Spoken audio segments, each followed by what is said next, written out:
సుమన్ టీవీలో మీ personal and business promotions కోసం కింది నెంబర్కి కాంటాక్ట్ చేయండి. జనసేన అధినేత పవన్ కళ్యాణ్ కు కాకినాడ సిటీ ఎమ్మెల్యే ద్వారంపూడి చంద్రశేఖర్ రెడ్డి సవాల్ విసిరారు. పవన్ నీకు దమ్ముంటే నాపై పోటీ చేసి నెగ్గు అంటూ బహిరంగంగా ఛాలెంజ్ చేశాడు. కాకినాడ సిటీ స్థానం నుంచి పోటీ చేయి జనసేన గాజు గుర్తును ఎన్నికల్లో తనపై పోటీకి పెట్టాలని ద్వారంపూడి డిమాండ్ చేశారు. పవన్ పోటీకి రాకుండా తోక ముడిస్తే బహిరంగ క్షమాపణ చెప్పాలని డిమాండ్ చేశాడు. వారాహి యాత్రలో భాగంగా జనసేనాని పవన్ కళ్యాణ్ తనపై చేసిన ఆరోపణల్ని ప్రజాక్షేత్రంలోనే తేల్చుకుందామని, అందుకు పవన్ సిద్ధంగా ఉండాలని డిమాండ్ చేశారు.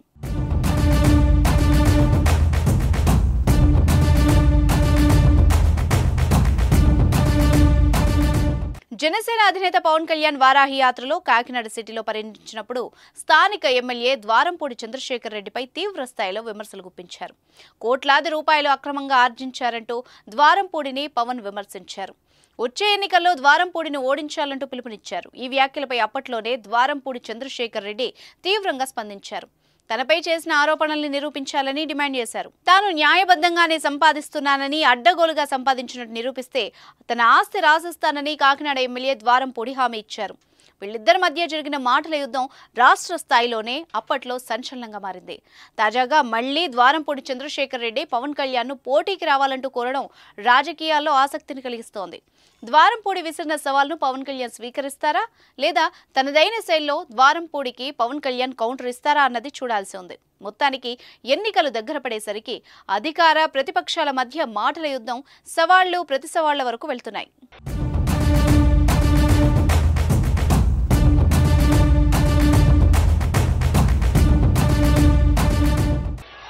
దిగజారుడు బూతులు పిచ్చి పిచ్చిగా తిడుతూ ఉంటే నాకు మా నాయకులు తెలియజేశారు. ఇలా ద్వారంపూడి చంద్రశేఖర్ రెడ్డి అంట, వైసీపీ ఎమ్మెల్యే అంట, వాళ్ళ తాతగారి దగ్గర నుంచి వాళ్ళ నాన్నగారి దగ్గర అందరూ పెద్ద పెద్ద రౌడీలు అంట, వాళ్ళ దగ్గర బోల్డంతమంది క్రిమినల్స్ ఉంటారంట, చిన్న చిన్న కత్తులు పెట్టుకున్న కుర్రాళ్ళు ఉంటారంట, తుపాకులు ఉంటాయంట, గన్స్ ఉంటాయంట. నేను అడిగాను, ఇదంతా మన కాకినాడలోనే అని అడిగాను.